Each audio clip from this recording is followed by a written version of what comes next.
The scenario that I will be exploring today is scenario 13. In this situation, a highly anticipated guest speaker was unable to come to the school and workshop with the class. The students were devastated because many of them had been motivated in doing their work with the prospect of the guest lecturer coming to class at the end of term. Some students were so upset to the point of near tears, while Jack, a student in the front row, was more vocal in expressing his anger, standing up and exclaiming that it wasn't fair. This situation poses a big challenge for the teacher because not only does it mean 2 lessons of unplanned teaching, but the class is already in emotional disarray. Students are feeling angry, confused, and cheated, as illustrated in Jack's response. Many theories of behaviour management have been developed over time, and theorist Louise Porter represents them as existing along a continuum according to how power is structured between the teacher and the student. Behaviour management theories that fall between the authoritarian and autocratic range place all the power in the classroom with the teacher, and the student has little to no autonomy. The other extreme is the laissez-faire range, in which these power dynamics are inverted. Existing in the middle range between these extremes are the egalitarian theories and the mixed approaches, in which the power is relatively shared between student and teacher. Sitting in the authoritarian range are the theories such as assertive discipline, developed by Marlene and Lee Cantor in 1976, and pragmatic classroom management, developed by Rosemary and Harry Wong in 1998. The Cantor's assertive discipline approach focuses on the right to a calm, ordered, and chaos-free environment in which to work and learn. Consequently, they assert that teachers should enforce clear rules of behaviour through a discipline hierarchy of consequences. The Wong's approach similarly emphasises the need for teachers to set clear boundaries in the first few weeks of school, however place more importance on teacher planning and organisation, and posit that student misbehaviour occurs as a result of poor classroom organisation. In this scenario, the disarray and sudden change in the class plan would certainly throw a spanner in the works for the Wongs, and they would likely say that the teacher should have a solid class backup plan for such an incident.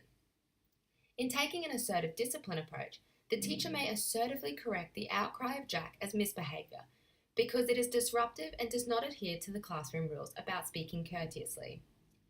The assertive discipline approach has been not well researched, and no empirical data has been really released on its in-class effectiveness. Although the Cantors released a revised and updated edition of their fundamental text, Assertive Discipline, a Positive Behaviour Management for Today's Classroom, in 2001, it has been criticised for lacking the inclusion of empirical evidence on the approach's effectiveness. Furthermore, these authoritarian approaches have been critiqued for their focus on controlling discipline that does not teach students responsibility nor the value of their actions. It also foregrounds the inherent distrust of students in the language used by the Cantors and the Wongs, such as your classroom rules, your students. In this scenario, I would not take such an authoritarian approach, nor focus on disciplining or reprimanding students on their outbursts. Instead, I would prefer utilising the theories that exist closer to the middle of Porter's continuum, that operate from a neo-Adlerian philosophy. Psychiatrist and philosopher Alfred Adler believes that because people are social beings, their need for belonging and appreciation are universal desires that drive their behaviour. A philosophy that's echoed in Rudolf Dreikirch's democratic discipline approach. Because neo-Adlerian theories are centred on the needs of the student, I believe that they would be much more effective in addressing an incident such as this, because it has arisen because the student's need for recognition of their accomplishments and work has not been met. Dreikirch's principles are based on 3 fundamental points. Firstly, try and understand why a student is behaving in this manner. In this scenario, understanding why Jack cried out that it wasn't fair will help inform a compassionate and reasonable response from the teacher. It's likely that Jack feels disappointed and cheated that he worked hard all term with the promise of the guest speaker's workshop only to be disappointed. Secondly, allow the student to have some say in the decisions that affect them. In this scenario, negotiate with the class what they would like to do for the double lesson instead. And thirdly, Dreikirch emphasises the need for a kind, reasonable and accepting person, the teacher, to model the behaviour expected of the students. In this case, the teacher emphasising that the guest speaker is unable to fulfil their commitments because of some unforeseen and likely unfortunate circumstance, and modelling a compassionate, forgiving and unresentful response, while empathizing with the students regarding their disappointment. before the teacher moves quickly on to negotiate with the students how they would like to workshop the material that they have learned, perhaps through group activities, a class debate, or another interactive and democratically structured activity.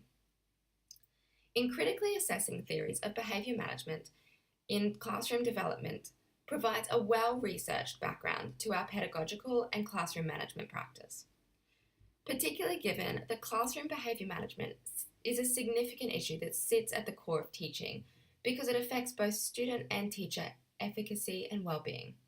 Thank you for listening, and here's my list of references.